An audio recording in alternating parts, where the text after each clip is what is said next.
You must have seen the video of this Lance Corporal serving in the Nigerian army who came out with a public statement a few days ago concerning the current insecurity ravaging the northern part of Nigeria. To be honest with you, I didn't want to make this video because I started this page to only share positive stories about Africa. Because over the years, the African continent has gotten a lot of negative vibes from the mainstream media, and this has affected our image and the way the rest of the world perceives us.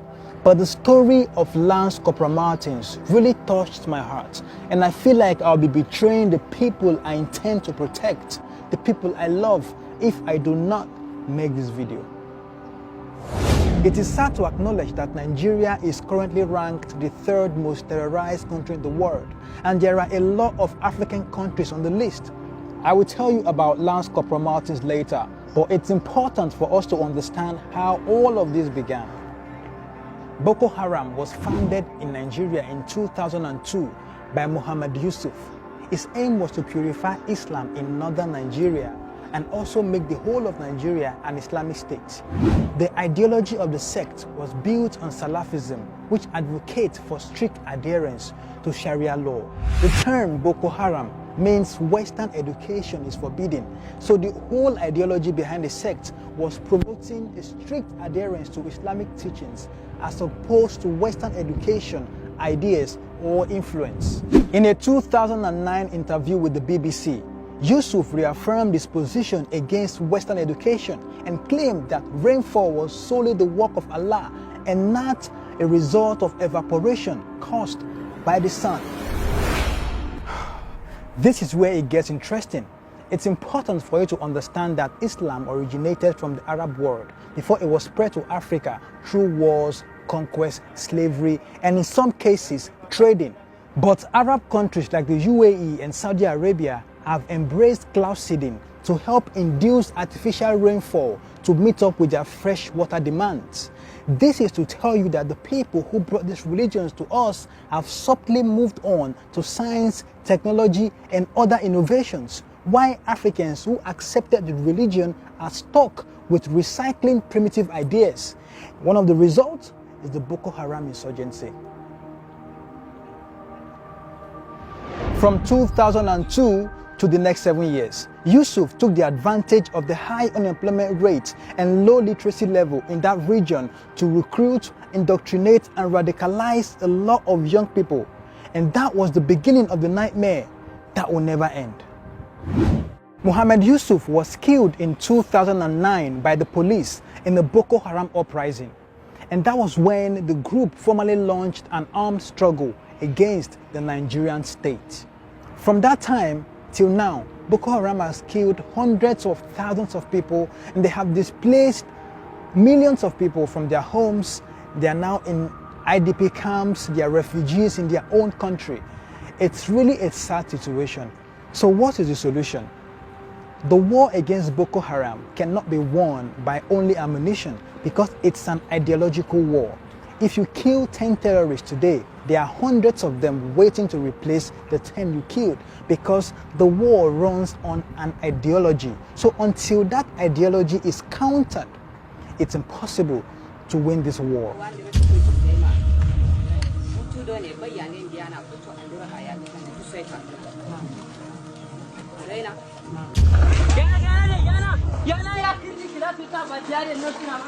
And who are the people who can counter this? Is the religious leaders and clerics and political leaders in that region.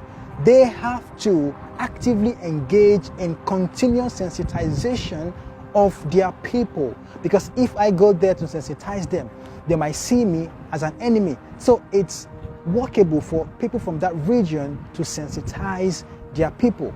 The other reason why the war against Boko Haram insurgency cannot be won is because of another ideology in that region, which is the Almanjiri system.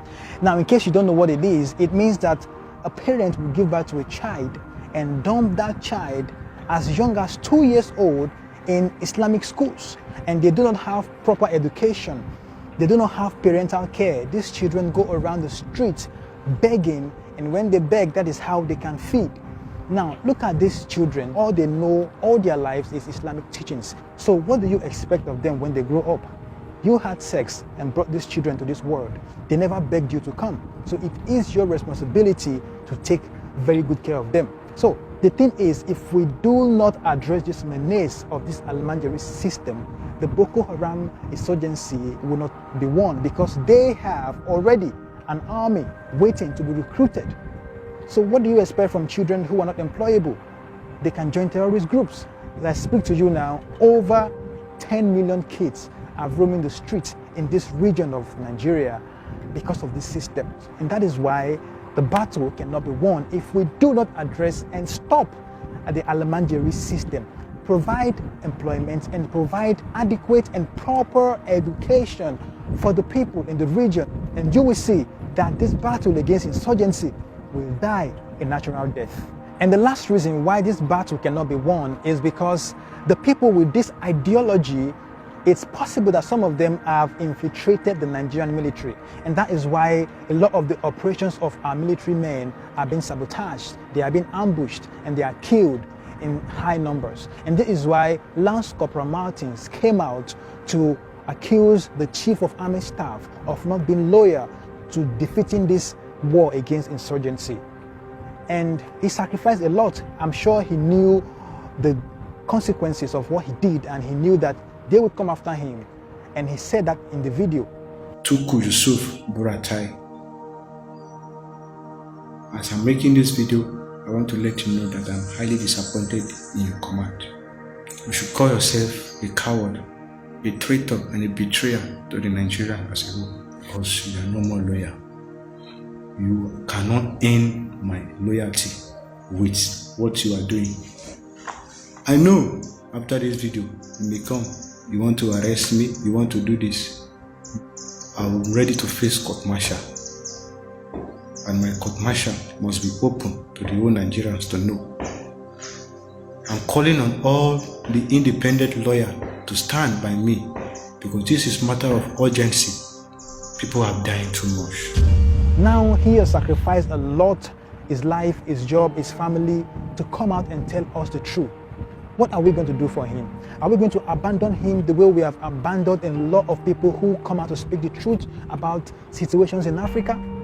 I'm making this video to call on everybody of goodwill, everyone of African ancestry around the world, to rally around this young man, this young, brave soldier, the way everybody around the world rallied around the murder of George Floyd. 50 states in the USA had a protest for George Floyd. More than 20 countries, including a lot of African countries and Nigeria, had a protest for George Floyd.